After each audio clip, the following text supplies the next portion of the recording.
So I played c3, b5, bishop b3, bishop c2 as another option, but I was not well acquainted with the lines starting with d5.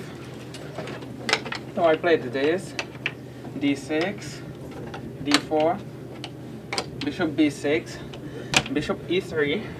I was inspired by a game of Bahadur Jobava against grandmaster Kirill Georgiev from the European Individual Championship in Budva 2009, where black probably castled, but he can play bishop g4 immediately as well. But the trick is that after knight bd2, black cannot take on d4, or it's better to say that he can, but white keeps an edge because white can take on f7.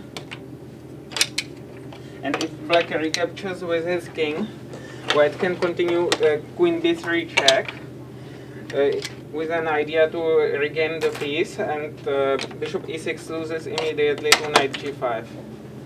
And knight takes e6. So black should not take on d4 immediately, and he would be better advised to play to castle here, actually. But after castling, white can play h3, and at this moment taking on f3 is not to be recommended, because now knight takes e4 fails to bishop d5 and white wins a piece. So black should play bishop h5 instead, and now white can play bishop g5, and it's actually quite tricky. White can sometimes play bishop d5, and sometimes he can also play g4 here. I don't remember the lines very well. I frankly have to admit, I have to admit frankly that I don't know what to do after rook b8, for example. But I knew that this line was interesting and my opponent was not prepared for it. So I decided to try it. I prepared for it several weeks ago before my game against Grandmaster Onishchuk, actually, but not very much. So I apologize for this theoretical excursion. Grandmaster Tkachiev went in another way. He played this, and now he played h6. So now this threat is quite annoying, and I was not willing to play d5 because it closes my special Spanish bishop and turns it into a useless piece. I think that black should be fine here. Perhaps I calculated something like this with the moves a4, rook b8 inserted when it might be a bit different. So I'm not completely sure about this line, but probably it does not change so much. Actually, I decided to play h3, which is a natural move. Rook e8. After bishop b7, I can consider d5 with an idea to transpose to Prince Indian pawn structure. Actually, I'm not sure whether white is better here, but I think the position is interesting and gives enough possibilities to play for the win, perhaps to both sides, because black can prepare the advance f5 somehow. But I think it is good to play rook e8 first, because the bishop might be placed better on c8 in the event of d5, which is why I decided to play something else. Actually, I also considered rook e1, but I decided to play it more actively, namely a4.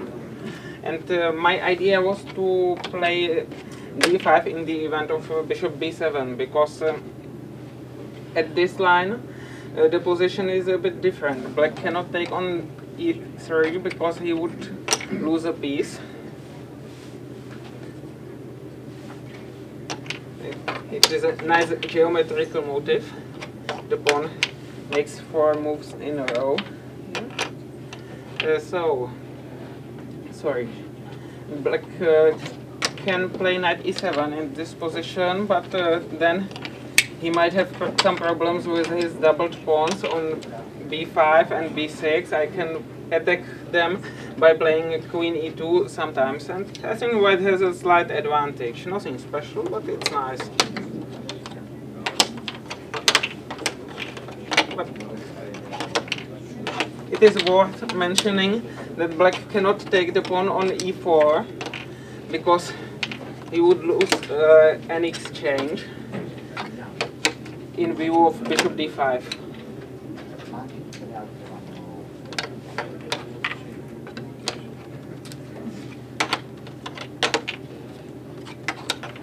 My opponent's move for rook b8 was understandable because the threat was annoying and the move b4 would have enabled me to occupy the c4 square sometimes in the future, or maybe even immediately. I'm not sure really, but probably rather in the future.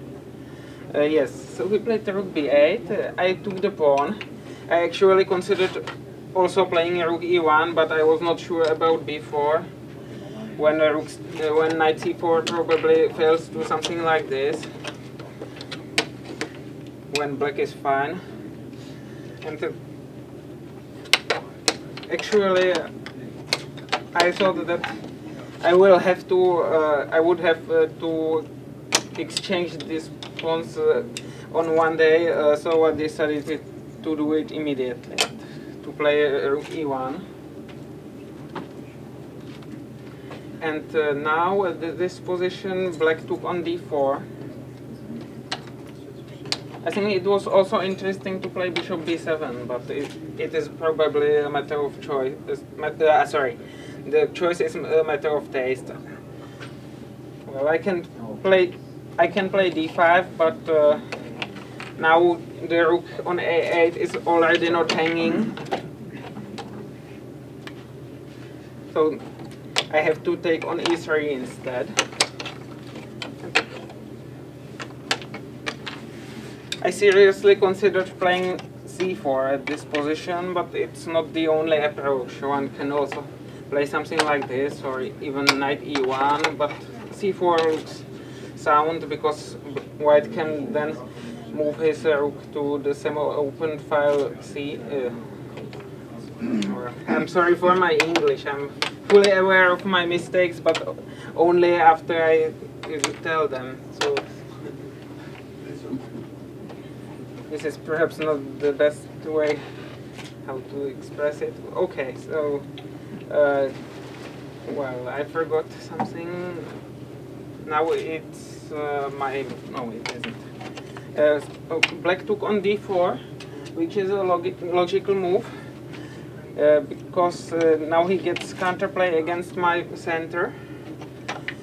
If I had played knight takes d4, then he would have played knight e5, when f4 should not be dangerous, in view of bishop takes d4, followed by knight d3, and there are too many weak white pawns there. I think too many pawns are hanging. And after other moves, white can play bishop b7 or attack the center in another way. So I decided to take it with the pawn, which is the most natural move.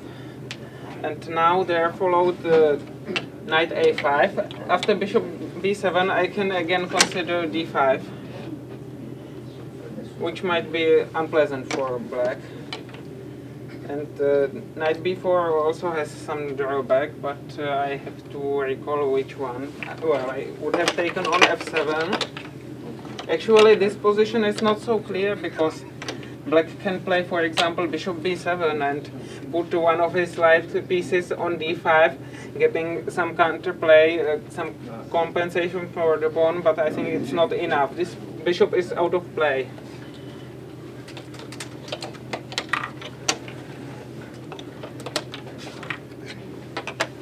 I think knight a5 is not a bad move. I think it is a good move. And if I always suggest alternatives to black's moves, it is not meant to signified to tell that Black's moves would have been bad. I think he played it quite decently at this stage of the game, and the position is probably equal. I played d5 here,